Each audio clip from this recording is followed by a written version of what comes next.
Halo semuanya, selamat datang kembali di channel Imos Family. Saya Email, dan hari ini kita akan membahas salah satu revolusi teknologi terbesar abad ini. Quantum computing. Apa itu komputer kuantum? Bagaimana cara kerjanya?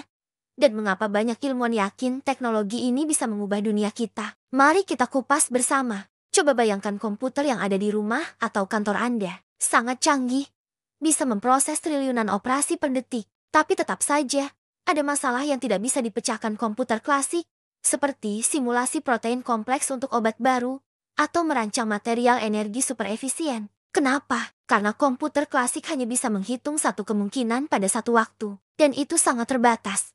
Nah, komputer kuantum berbeda. Ia menggunakan qubit, bukan bit. Kalau bit klasik hanya 0 atau 1, qubit bisa 0 dan 1 sekaligus berkat prinsip superposisi. Bayangkan koin yang berputar di udara.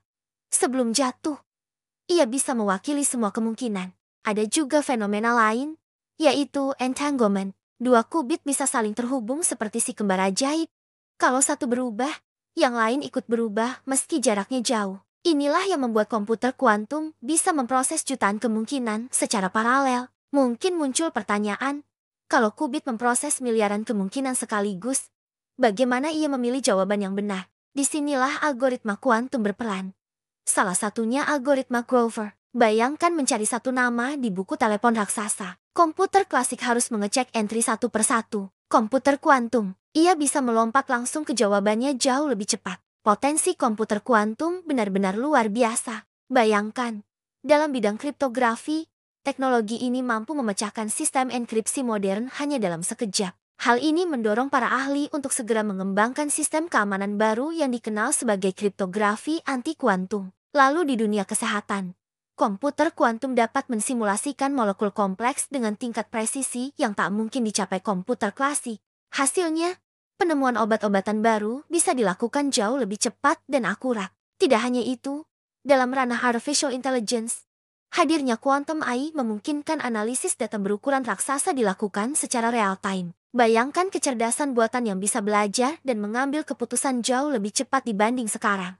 Dan di bidang energi serta material, komputer kuantum membuka jalan untuk merancang baterai super efisien dan menemukan material baru yang bisa mengubah cara kita menghasilkan dan menyimpan energi. Namun, perjalanan menuju era komputasi kuantum tidaklah mudah. Qubit, unit informasi kuantum yang menjadi jantung teknologi ini, sangat rapuh.